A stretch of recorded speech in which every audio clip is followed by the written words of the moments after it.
When I was in high school or even in elementary all the way to college, my love subjects were mathematics and physics. And I do have a passion for creating, designing, solving problems. Combined all those together were the reasons why I pursued engineering and why I like doing engineering work. My name is Abraham Gabragervis, and I joined Yazaki in 2003.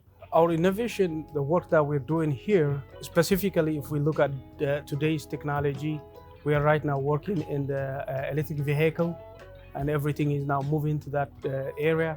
I love creating, I love making, I love innovating. And through my 20 years of experience, I have innovated many products, and I love to see all those products in the road. And that makes me really proud. And I'm really happy to be an engineer and to make a difference.